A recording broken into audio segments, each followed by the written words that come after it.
कहीं कैलाश पर्वत पर नारद तो नहीं आए? इतना बता दो कि नारद जी तो नहीं आते।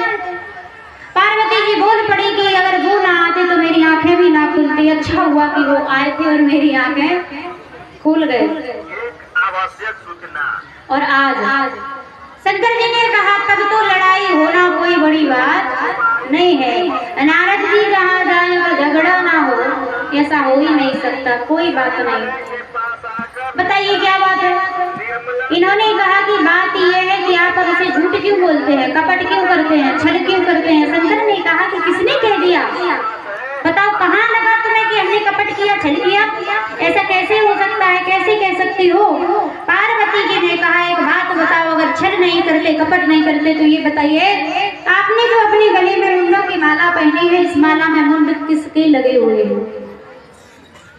शंकर जी मुस्कुराए, मुस्कुरा करके कहने लगे देवी जी इतनी सी बात को लेकर के इतना बड़ा घमंड करने की क्या जरूरत थी? अरे आराम से तुम आकर के मुझसे पूछ लीजिए, मैं तुम्हें बता देता। और मुस्कुरा करके पार्वती जी से कहा देवी सच कहे, ये बात तुमने कभी पूछी नहीं, हमने बताना जरूरी समझा नहीं।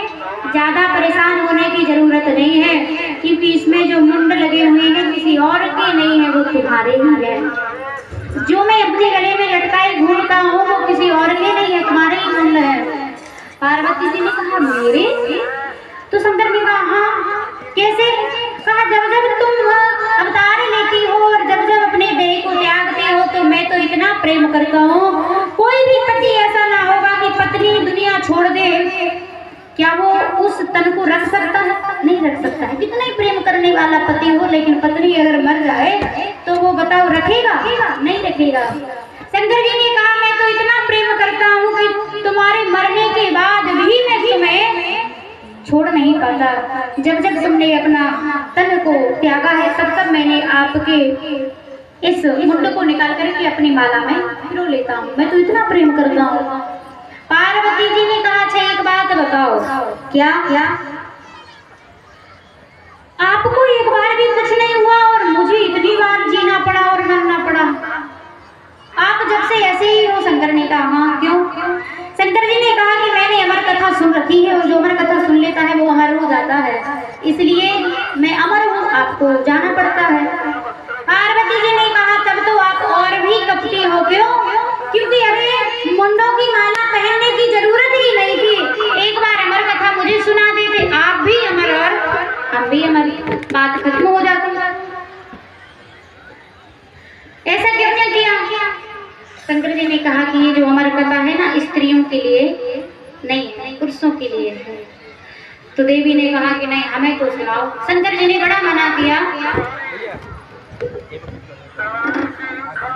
लेकिन ये नहीं माने।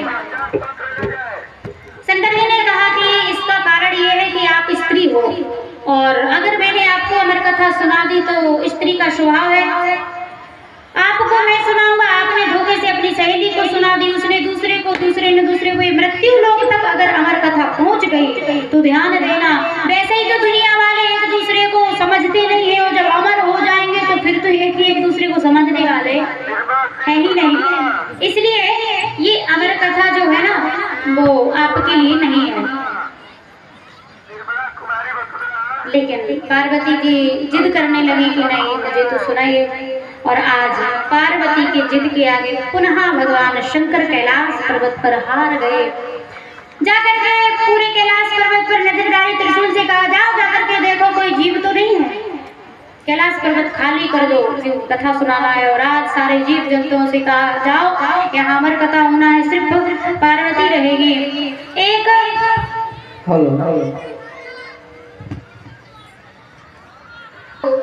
त्रिशूल ने सोचा ये जीव थोड़ी अंडा है, ये क्या अमर कथा सुनेगा।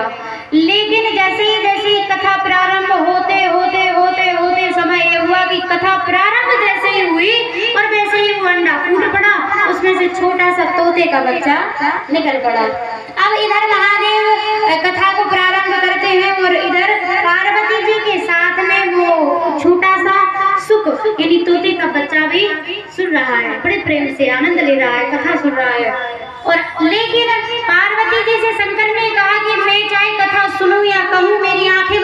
जाती हूँ, मुझे फिर भगवान नजर आते हैं। तो पार्वती जी ने कहा करना क्या है? शंकर ने कहा कहने वाले का मन जब लगता है तब सामने वाला जवाब दे कि हाँ सुन रहा है, और मैं तो आंख बंद करे रहूंगा तो मुझे पता कैसे चलेगा कि तुम सुन रही हो या सो रही हो? पार्वती जी ने कहा कि हम ओम शब्द का उच्चारण बीच बीच में करते रहेंगे। शंकर जी नेत्र बंद करी कथा सुना रहे हैं, पार्वती जी हाथ जोड़ करके ओम शब्द का उच्चारण बीच बीच में करती जा रही हैं। बड़े प्रेम से कथा चल रही है। घटना ये घटी कि कथा सुनते सुनते सुनते सुनते पार्वती जी को निद्रा देवी ने घेर लिया।